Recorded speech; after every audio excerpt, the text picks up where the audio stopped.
Pagi Pak Dodo. Pagi, Mbak De. Saya Made Pak. Nah, saya punya masalah nih untuk mengenai karyawan yang moodnya berubah-ubah nih Pak. Ya. Gimana mungkin solusi dari Bapak?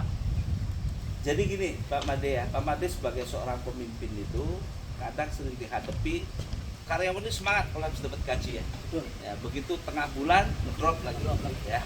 Begitu ada masalah keluarga ngedrop gitu. Sehingga kita bagaimana caranya supaya moodnya ini stabil. Itu yang ditanyakan. Betul Pak. Ya, jadi caranya sederhana. Gini, kalau kita mau menstabilkan mood itu, ini fungsi seorang pemimpin juga sangat berpengaruh. Ya. Pemimpin itu yang paling utama menciptakan suasana yang harmoni di kantor. Ya, jadi bukan kantor itu hanya tempat cari uang, tapi ini menjadi keluarga kedua dia. Ketika dia di rumahnya ribut, moodnya nggak bagus, masuk kantor jadi enak. Karena dia ketemu sahabat, ketemu keluarga. Makanya kantor itu dijadiin keluarga kedua kita di rumah. Itu yang pertama, ya. Jadi kalau kantor dijadiin tempat cari uang, moodnya gampang naik turun. Tapi kalau di situ ketemu sahabat, ketemu teman, ketemu seorang bapak atasannya, maka moodnya akan stabil. Pertama harus harmonis, ya.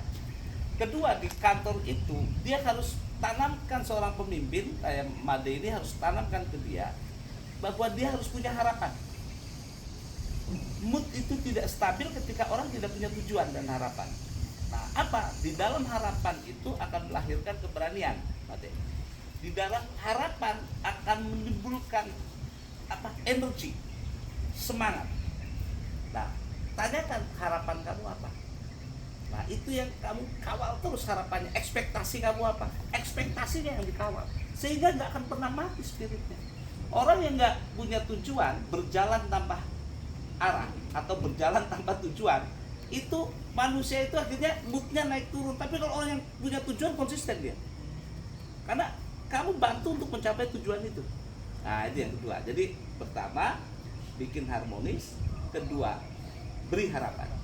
Ya, supaya dia uber itu harapan. Atau dia menguber harapan, dia akan nggak pernah cenderung ngedrop, karena dia akan naik terus itu, ya. Nggak bedanya kita lari sprint, ya. Ada finish yang kita tuju, nggak akan kendor di jalan, terus saja makin kenceng. Itu. Yang ketiga yang paling penting, sadarkan dia bahwa kerja adalah ibadah.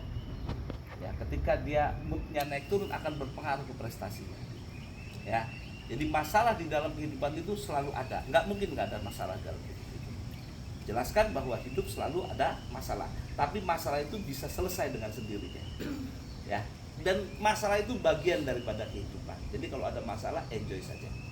Nah, itu sebagai seorang bapak, sebagai seorang atasan, sebagai seorang sahabat, jelaskan sehingga dia merasa nyaman dan kerjanya merasa enjoy dan moodnya jadi stabil. Itu jelas.